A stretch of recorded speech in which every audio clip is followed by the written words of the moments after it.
Do testing 1, 2, 3. Testing 1, 2, 3. Do you hear me? 1, 2, 3. Testing 1, 2, 3. All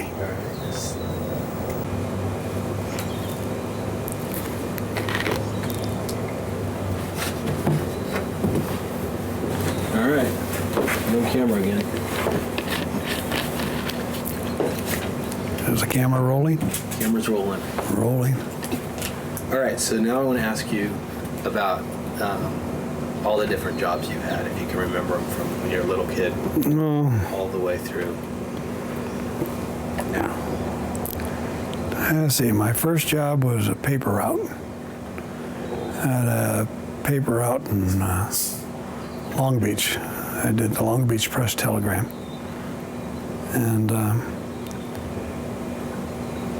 I only had about 40 papers, but I had to, it was a naval housing project. And so I had to collect weekly, so it was kind of a big job. And I did some other newspapers when people went on vacations. I'd help them out. So when you had to collect, were a lot of the... Oh, a lot of people didn't have any money. No, they wouldn't have any money, and you had to go back again, back again, back again. Would they hide from you? Pardon me? Would they hide from you? I don't think they'd hide from you, but they'd say they wouldn't have any money. And How much did it cost? I mean, it must have been... I don't remember what it cost. It wasn't very much. $1, I don't know, $1.40, something like that. It wasn't very much. Did you have a bicycle? Yeah, I had a bicycle and I had a rack on it, and I put the papers over it, and then I fold the papers and go door to door. It was a real easy route because the layout of the project was a shoe shape. So you'd go, there'd be 1, 2, 3, 4, 5, 6 houses, and each court. So I just go down the sidewalk, and it was really simple. And the worst thing was collecting. How old were you at the time? Oh, let's see, I was in 8th grade. 7th grade. I was in 7th grade. So that was after you lived in Virginia? Yeah. So how long were you in Long Beach? I was in Long Beach 7th and 8th grade. And then you moved to San Diego afterwards? And I moved to San Diego, yeah. I moved. So what's your next job? Well, when I came to San Diego, I got a job at another housing project down by 32nd Street. It was a big route, about 160 papers. And I made pretty good money. I mean, I think I cleared $40 a month, which is a lot of money. I always had money. When I went with your mother, we could go to the movies, we can do anything you want to. So you were in 9th and 10th grade or something? I was in the 8th grade there. And I had to walk a mile, and I had to drive a mile to get where I folded the papers. And it was cold in the morning, and finally I told him I wasn't going to do that anymore. I said, that's You had to ride your bike a mile? Yeah, I had to ride a bike before I went. I had to ride a bike a mile back before I started out. And we all met in front of this restaurant, and we all folded the papers outside. Well, I was pretty good. I never had any complaints, and I was always on time, and I was responsible. So he brought the papers down to my house.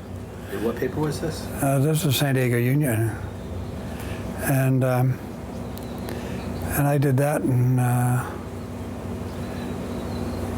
8th grade and the 9th grade. And I had quite a bit of money. I mean, for a kid, it was a lot of money. And there was a lot of responsibility. That job of newspaper boy, that was a lot. I really had to do a lot of work. And of course, if you didn't collect, you didn't get your money. You were the one that lost the money, not the newspapers. That's probably a smart idea for them, though. Otherwise, all the kids would never collect. Yeah.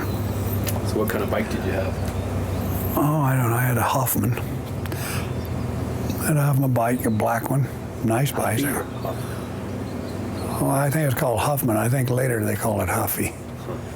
I'm not sure if that's right or not. But I had a lot of routes. I had a lot of, and the worst thing I did was collect. My dad had to get me out to collect. I'd deliver the papers. And, but But it was a big route, and I delivered every morning. Boy, we had some cold winters in Horton Plaza. The fountain froze up, and I was out there, and I'd be out there at 5 o'clock in the morning. Where were you living?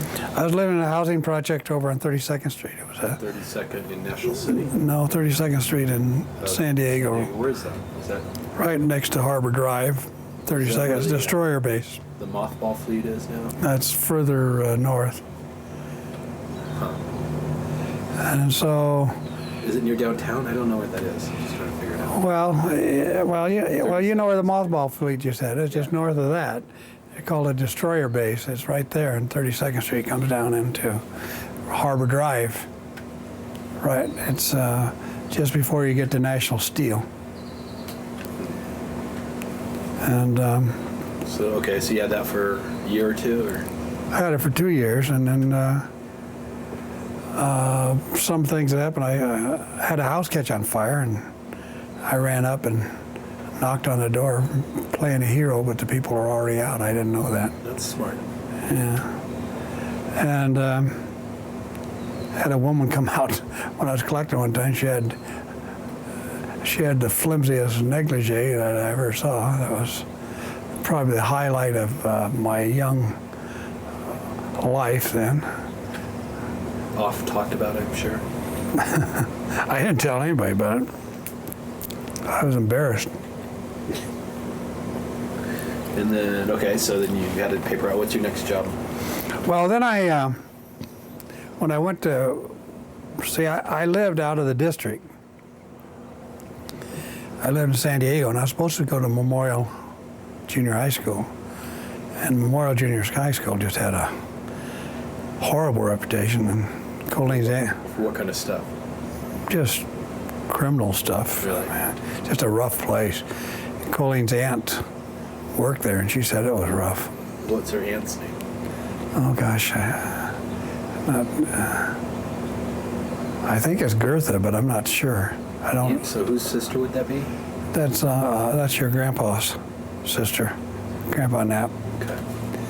And so when I moved, then what happened is I was going to school in National City Junior High School. In 9th grade, I went to National City Junior High School. And so we gave the Gleaners were people who we had lived with.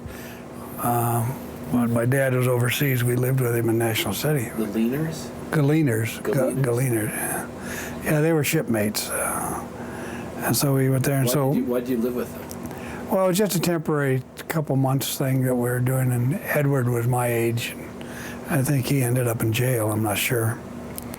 And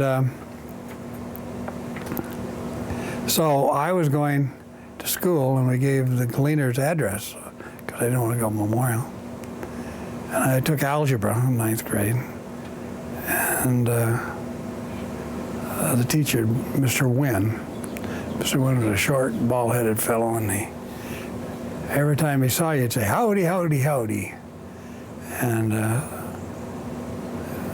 real nice fellow, but I was sitting in the second seat from the front. And it was a Friday, and we had gotten our test back from our algebra test. And so Mr. Wynn said, "If you look at what you got on the test, you get a 0. So they passed out the papers. So I looked, I had 100%. And Mr. Wynn picked it up and said, "Okay, you got an F on that, Frank." So why would he do that? It's stupid. I don't know why he did it, but that's what he did. So being the big show-off I was, the guy was sitting in front of me. And so I gave Mr. Wynn the finger behind this guy's back, and I was looking around and smiling and acting like a big clown. And a little beknownst to me, the guy in front got up to sharpen his pencil, so I was there flipping off the teacher, and so I got suspended. Not only I got suspended, but I caused a problem for my folks, because because they found out we weren't living at that address. So anyway, to make a long story short, we had to move. So we moved up to Lincoln Acres. You had to move because We were you out had a of better school. we were out of the district, yeah. So to get you, and how about Jean? Jean was going to Sweetwater. So she probably wanted to go to Sweetwater. And Memorial was absolutely a horrible place. It probably still is.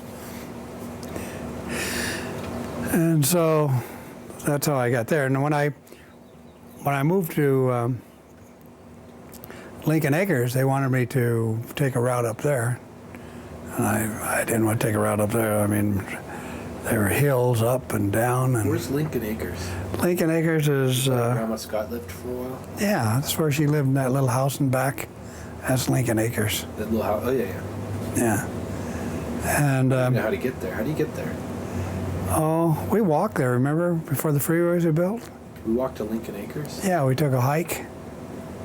Remember we took that We long? did, yeah. Yeah, we took that long hike, and I got my pants caught, ripped my pants. Over 805 when it was. Yeah, before built. 805 came in, They were building it. they were building it, right? And so, Oh, it's over near. I know where it is. So it's over near Straw Hat Pizza and the cemetery, and kind of well, yeah, except it's up the hill. up the hill from the bowling alley. Yeah, That up the hill. Northeast, sort of. Yeah, Yeah. it's up the hill. That's Lincoln Acres. Okay. And so I didn't work there. So then we moved from there to 28th Street. And another job I forgot I told you I had. When I lived in Long Beach, the other job I had is I would go fishing every week. And I take this, I got 50 cents a lawn. I didn't tell you about my lawn business either, did I? Oh, I had a lawn business. I had about 20 people that I had for a lawn business. It cost 50 cents a week, and I had my own lawnmower. And I'd go in and mow those lawns, and I'd get my $10. Then I'd go on the deep sea fishing. And when I went to deep sea fishing, I'd catch fish, barracuda and mackerel. And then at that time, the Japanese were coming back from the relocation camp. And so they put up a trailer park right next to us. So I went back after I had caught my fish. Then I'd go over there and sell them. And at that time, you didn't need a license for deep sea fishing. So how would you get on these boats? I'd just pay to get on I'd pay $10, $10 to get on the boat, half-day boat. So you did it for fun and profit, or just for Yeah. profit? Oh yeah, I had a big split bamboo bowl. I had a Ocean City reel. I practiced casting. Oh So yeah, We never fished ever in our lives. I did. I never. I did. You took me to like 2 trout lakes. Yeah, dude, you kept wanting to buy them every time. I had to stop you going, dang, you wanted to get them when they're $5 a pound. You wanted to buy lots of them. That's sort of all I knew. I didn't know this other. Anyway, So I got that. I had that money where I fished and mowed lawns, and it was all circular, and that was a pretty good job. The only thing is the bad thing about that job is that thing about mowing anybody's lawn. That's the dogs. yeah. The dogs dropping. But it was pretty good. I had all the work I wanted to do because we lived in a naval housing project, and it was required that they keep their lawn mowed. And it was required that it look good. So I would mow it and edge it for 50 cents, and it didn't take me very long. It wasn't a big lawn. Probably about half as big as this deck. That's all the bigger the lawn was. It weren't very big. It'd take you maybe 20 minutes. 10 minutes if you goofed off. And so it was a pretty good job. Then I'd go down, and it was Ron Harper and I. We would take the bus down to Belmont Pier, pay our money, and we'd go out on a half-day boat. So $10 seems like a really lot of money to do that. Yeah, well, deep sea fishing. Might have been $5. I don't know. It was either 5 or 10. I think it was 10, but it might have been less. But it wasn't cheap. So I'd go out there. Then I'd go and I'd fish, and I'd get barracuda, which I love to catch. Mackerel are good to catch, but they're all bony, so not very many people like to do it. I mean, Mom made some mackerel. What you had to do with that is you had to put a lot of tomato sauce on it and bake it for a long time, so it wouldn't be. And it was a real fishy fish, and then the halibut I would keep. So Then all the rest of them, I'd go door to door. I'd go door to door. the Japanese. Yeah, and then I got a route. So that Japanese relocation camp or whatever. Yeah. Was it all Japanese, or was it?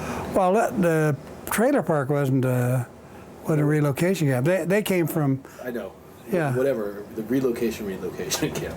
Yeah, that was relocation there. After they took them from the camps, then they put them in. They had to take someplace, so they built these great big trailer parks. And So so were other people out, or was it only? no, it was all Japanese. No, it was all Japanese. Seems like they got sent away again. No, they didn't. This was after that. I know. Yeah. Oh, yeah. Well, from there they could go anywhere they wanted. That was just their first stop. And ultimately, the other people did come in, but they would, they loved fish, so they'd buy anything I had. So all this money you made, did you give any to Grandma and Grandpa, or did you keep it all? Or did they charge you No, rent, or- no. I bought a camera. I bought my fishing pole. I bought my Ocean City reel, a real nice one. Yeah, living a good life. If I wanted to buy anything, I bought it. So from about the 8th grade on, I always had money. So, since I never got jobs, did that bother you? No.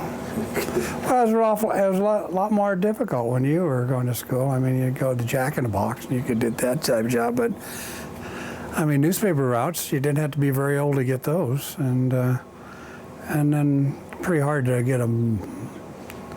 I lacked ambition to get a job. That must have drove me. Well, I don't know if you lacked ambition. Maybe you did. I don't think you did. I don't think we really wanted you to get away from your studies. Yeah. The same reason that we didn't want you Get away from to, me. same thing we didn't want you to work when you went to college. We wanted you to get through there. So after the paper routes, lawn business. Well, paper routes, then I went up to Lincoln Acres. Then we moved to 28th Street, and Sherman Adamson was in my class, and he lived just about 3 houses down. So he came to me and said, Frank, he worked at this place called Happy Hollow, which were a kid place where they had merry-go-round and they had. Is it near the dairy, or is it a different one? No, it was dairy next to it, but It wasn't that place in no, Valley, it wasn't in the valley. Sweetwater Valley. No, it was in the Remember that valley. place I'm talking about near the dairy, and where you guys lived across the street. There was that old merry-go-round and pony ride place. No, I don't remember You don't that. remember that? No. Okay. But anyway, so he asked me if I wanted to go down. So I went down there and got a job, and I don't know what it paid. I think it paid 50 cents an hour, and they really liked me because when I was slow, I'd get a scythe and cut weeds. So I'd cut weeds, and then they had all these rides I'd help with, and I don't know why I did, but I always got the pony rides, and they had 2 ponies. And one was gentle and nice, and the other one bite you whenever he could. And had a hard time holding him back, and so I'd put kids on a pony, and they'd walk around, and then I'd count how many times I went around, and then I'd take them off. And Where was this located? it's called Happy Hollow. It's it's between National City and San Diego, north of National City, south of San Diego, on Highland Avenue. Uh-huh. So I did that, and the guy really liked me a lot. And he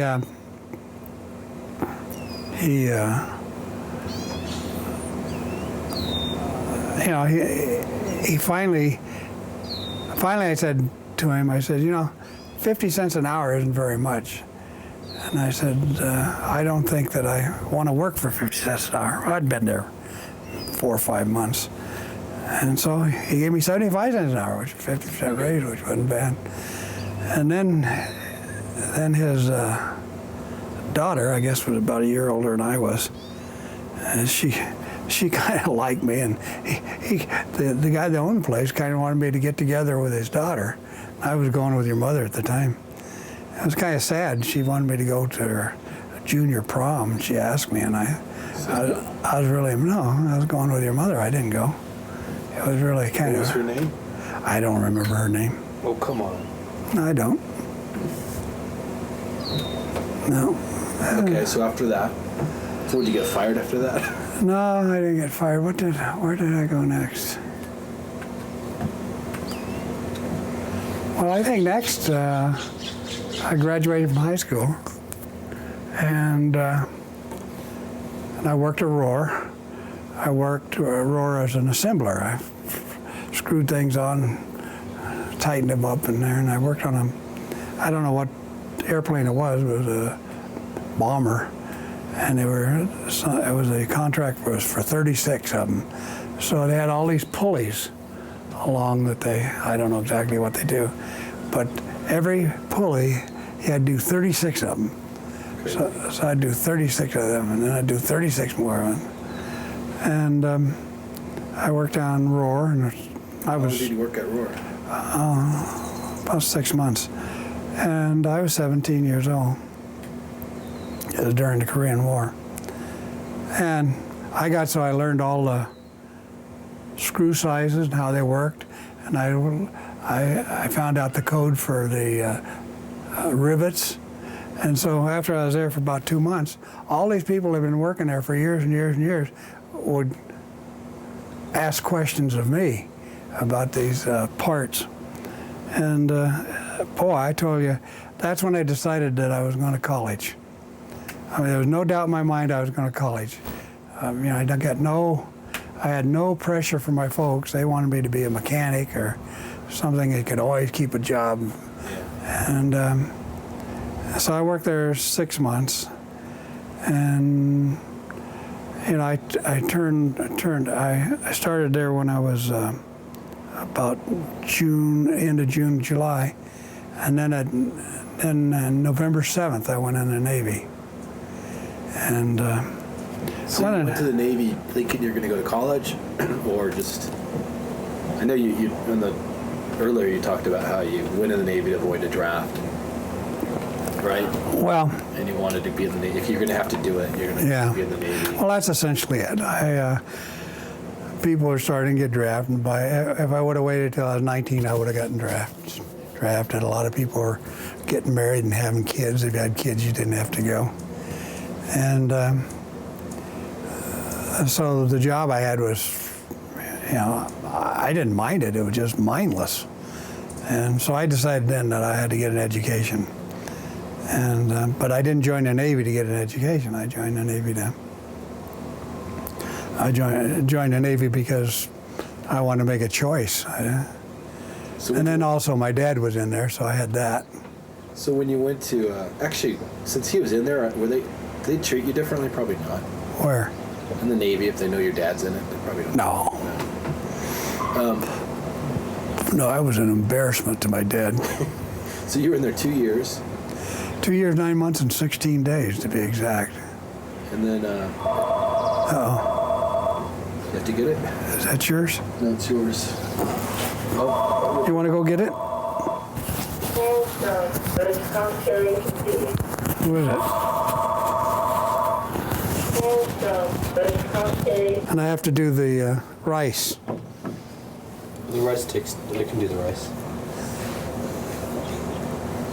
So that was Mom. Yeah. She didn't have to call.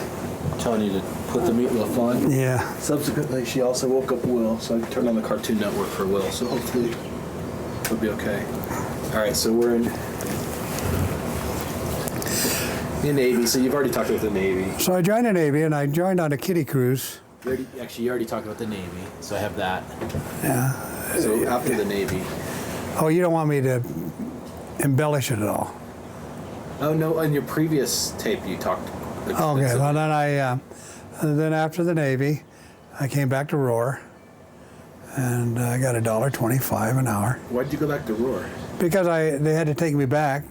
So it's an easy job. Yeah, and I'd gotten out of the Navy early to go to college. So I took the entrance exam at San Diego State and I passed it.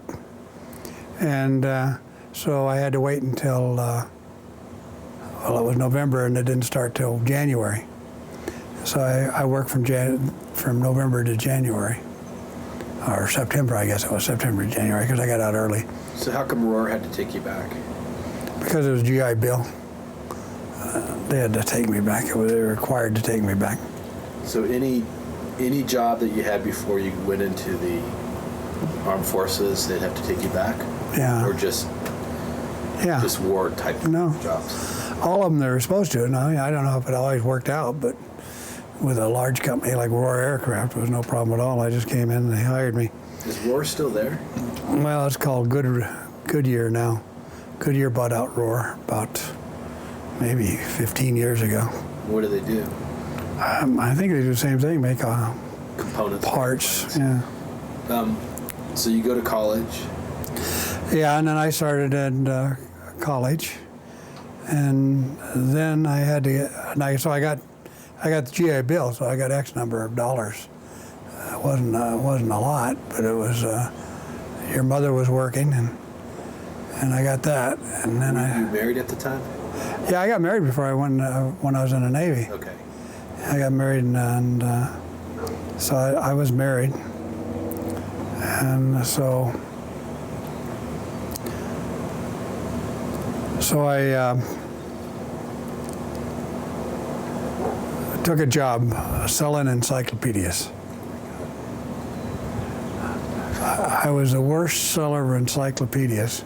Like the World Book stuff, or? No, it was Encyclopedia Britannica. And I did that for about 2 weeks. And your grandpa Knapp didn't like the fact I was selling encyclopedias at all. So he offered me a job at the dairy. So I worked at the cash and carry. So I did that the rest of the time I was in the... I went to college the rest of the time. So during college, you're at the cash and carry, just working as a checkout clerk. Yeah, just getting milk and collecting for it. And then where were you living at this time? Well, let's see. We were living at first. First, we lived on a housing project in National City. I knew Jack Gorman's mother. Jack Gorman was in my class in high school, so I got in there. We had in to go to they had some, I think it was called Aztec Village for the veterans. There were a lot of veterans going to school in, and I had put in for that, but sometimes it took an awful long time to get there. Wasn't very many houses, and I understand that was pretty nice because everybody is one of those things where everybody's in the same boat. They're not making much money and they're going to college. But so I went. So it's like a dorm? No, it wasn't a dorm. It was regular single housing. I don't know whether Just off campus? Yeah, it was off campus. So I went in this housing project, and your grandpa Knapp was really upset about that. It didn't have a lid on the toilet. It didn't have any cabinets. I mean, this was World War II housing. I thought it was pretty good. It's cheap. We could afford it. Your mother was working at the Bank of America. I was working at the dairy. We were barely getting by, but we were getting by. And so he actually bought a house over on J Street. I thought you lived in I Street. So I Street, yeah, you're right. I Street, yeah. On I Street. I had a lot of money at this time. Yeah. So he bought a house, and I mean, was he wealthy or just upper middle class? Well, he wasn't super wealthy, but he had enough money to buy. I mean, so like right now, people can't just go buy a house. Was it similar? Well, or could middle class people just buy a second house? No. Well, inflation's taking care of a lot of things. I mean, he would have had a lot more money now. I mean, he had enough money. He was a millionaire. That was a long time ago. So he could do whatever he wanted to. He bought a new car every year. He could buy a house. He invested in, So he made his money on the dairy, yeah, just as a business owner. yeah. And so he bought a house, and so we lived in that little old house on J Street, and that's where Karen was born. And I guess Suzanne was born there too. And we had all orange crate furniture. We didn't have regular furniture. So we stayed there until Keith got married. And then Keith married Carol. Carol, yeah. And then he built a house for them on the back of the property. So how old was Keith when he got married? I thought. Oh, he must have been. He was in the Marines. All right. He was over 21, 22.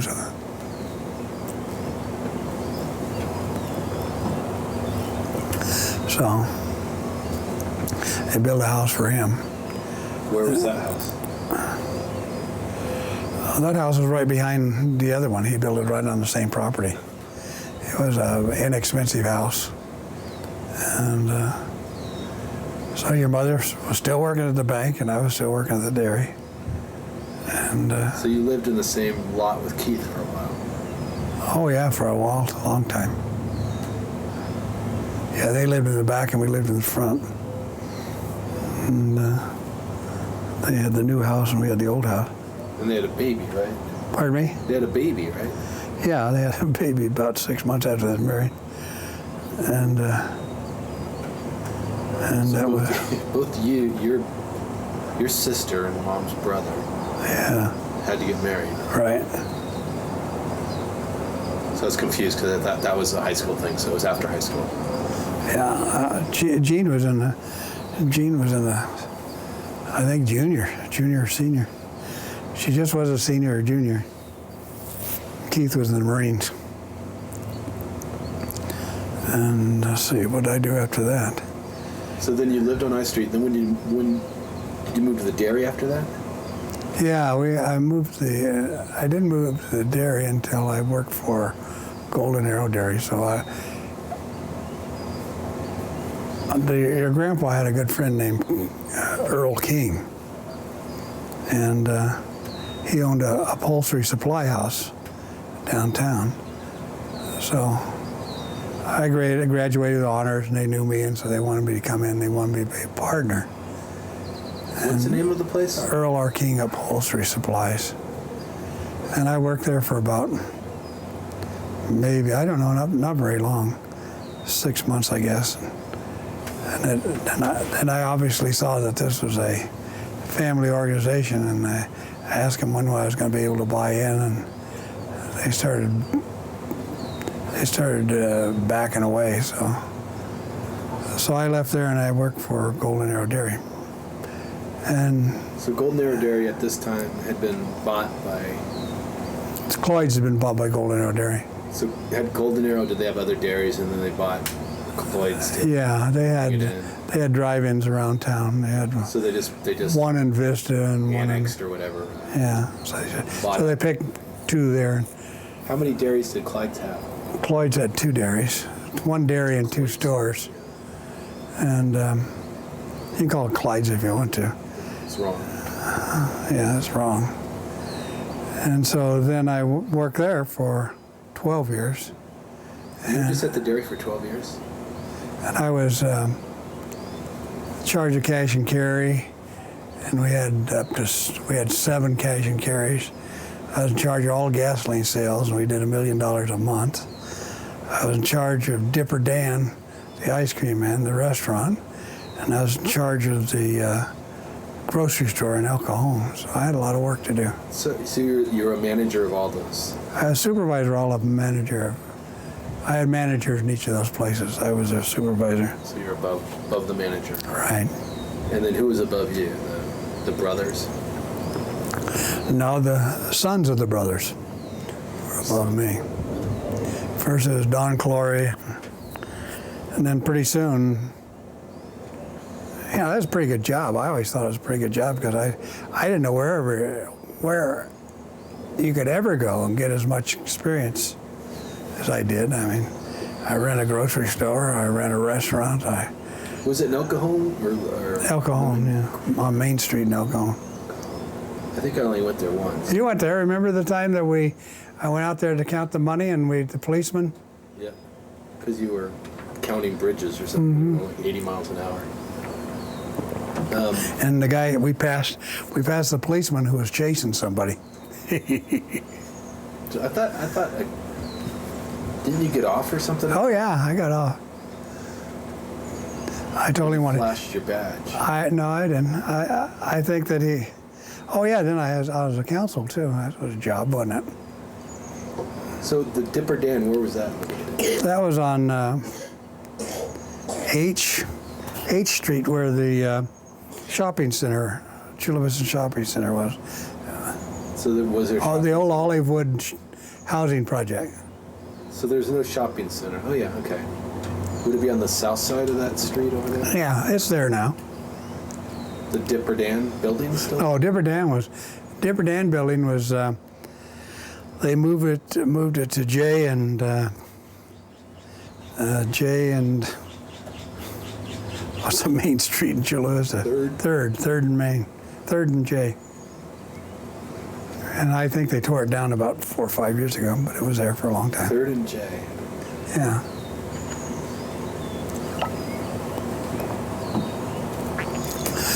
So I was there quite a while, and then it got to the point where I was the only member of management that wasn't family. And so I could see the writing on the wall there. So then I went to work for for Merrill Lynch. So when you let's go Dipper Dan real quick. What did you have to do there? What was Dipper Dan? Well, Dipper Dan was an ice cream store and restaurant. It was a sandwich shop and ice cream store. Like how big was it? It was, I don't know, probably 30 seats, booths and thing. And I worked in there, and I used to meet myself coming back, and that's when your mother said that I liked working more than I liked her because I never was home. And I was working, it wasn't making any money, so I was putting on a lot of time there. When did she say that? You mean when you quit? No, she said it while I was working. I mean, I'd leave the house about 6 o'clock in the morning, and I'd come back about 8 at night. But you had 2 little kids at home. Yeah, I had 2 little kids, yeah. So she felt I was never home. But that's what you do when you're young. So Dipper Dan's is sort of like a Denny's. Well, smaller. It's more ice cream store. Yeah, more like Carnation, yeah. But I learned a lot, I learned how to manage people. I learned how to price food menus. I learned a lot. Huh? Did you get paid well or fairly or? Well, I got paid pretty good, but then they wanted me to live on the dairy too. So I lived on the dairy. And then I was the management for the Chula Vista dairy, whenever something came up, I had to take care of it. So emergencies at night and things like that? Or the cows got out. Yeah, so what was at the dairy? They had cows. I remember going there as a little kid, and there's like some cows. Well, they had 400 head of cattle. They had a creamery. They had... Was it feasible to have those cows, or were they just for show? Or No, you had to milk them. It was a working dairy. You had 400 head. They milked close to that much every day, twice a day. They wouldn't process them there, did they? Yeah, they process them. Did they do it? Yeah, your Uncle Keith worked in the processing plant. But they milked them in Chula Vista and processed them in Sports Arena? No, they did them all. They did them all down there until Golden Arrow Dairy took over, and then they still did it for a long while, and then they closed down the plant down there, and then they did it all and brought it in from Kurt Street. I remember that. I remember going there and riding around on those little chains that move the. Oh yeah, conveyor. And that smell of really milk. Cold milk. Or whatever, or maybe just milk. Yeah. Yeah. And I worked there until I went to Merrill Lynch. But then, so why did you quit? I mean, Well, you alluded to it. Well, I quit because it was getting to the point where it was all family. They brought somebody in from a consultant in because they wanted to see what they were doing and what they could improve. And the consultant said that he took me out to lunch. He told me he was going to recommend that I be the CEO. I said, don't do that. I said, that doesn't make any sense. I said, this is all family. And I said, they're not going to make me CEO. And I don't know whether he made that recommendation or not, because I never heard anything about it after that. So, and of course, in 1968, I got elected to the city council, and I was there till 1986. So that was a pretty good job. So I was doing all this work, and I was on the council. It was really a lot of work. So was there,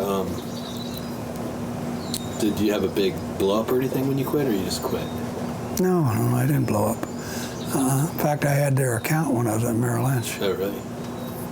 So I remember as a kid, you and Mom were thinking of becoming travel agents.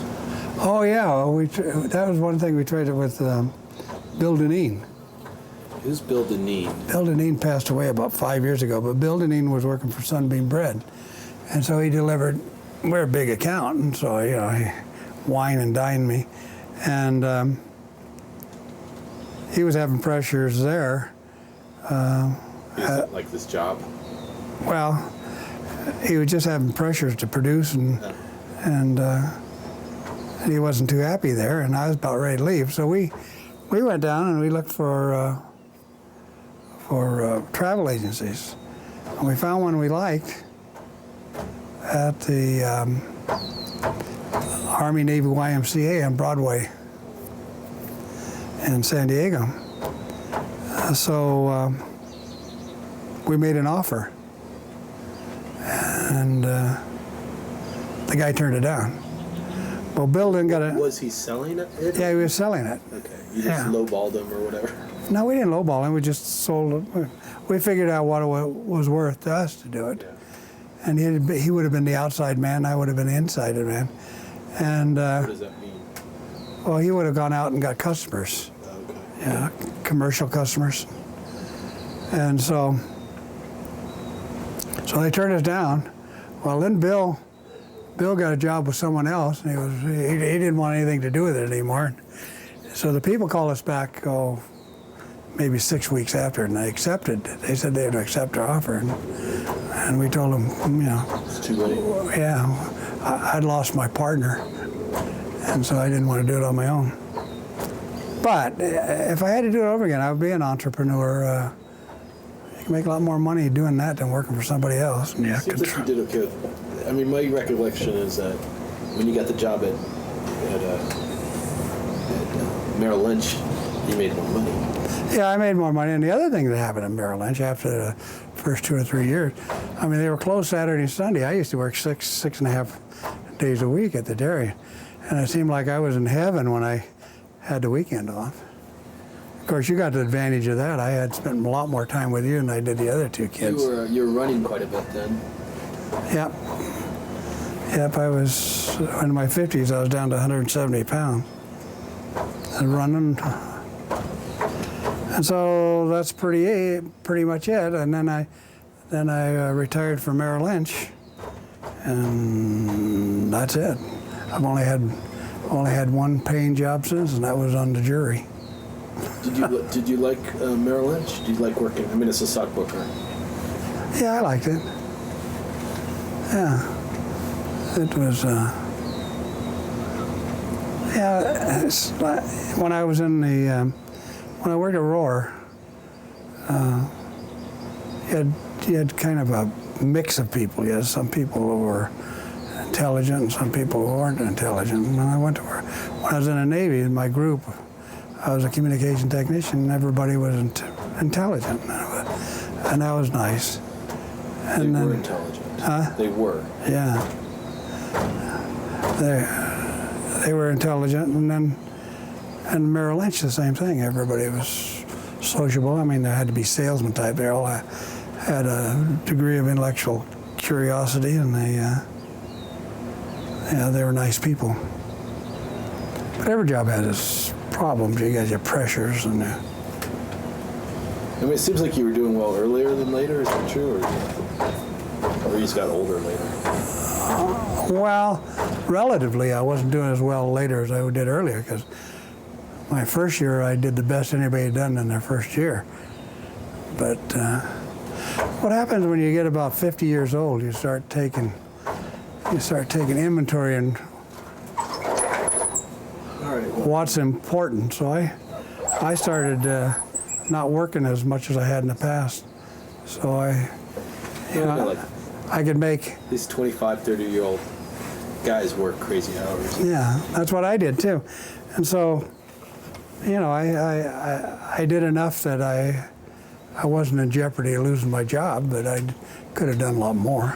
So, but that time now I'm doing things I want to do rather than, and I think there has to be some time in that time. Or, yeah. When you get 50 years old, I find. But then the other thing is about, the businesses like these 25-year-olds who work 7 days a week, and right when you don't want to work 7 days a week anymore. So was it tough to be 40 or whatever you were and quit your job? Yeah, I was 39. Almost 40 when I quit, yeah. It seems kind of, you have 3 kids, you're 39. Yeah. And you quit your job. Well, did you have a job before you quit? Yeah, I had a job before I quit. But I had it with Merrill Lynch, and I had to go to school, and I had training, and they paid you training wages, and so I took a big drop. But I did quite well the first year, and the money came back. So how'd you get that job? I got that job.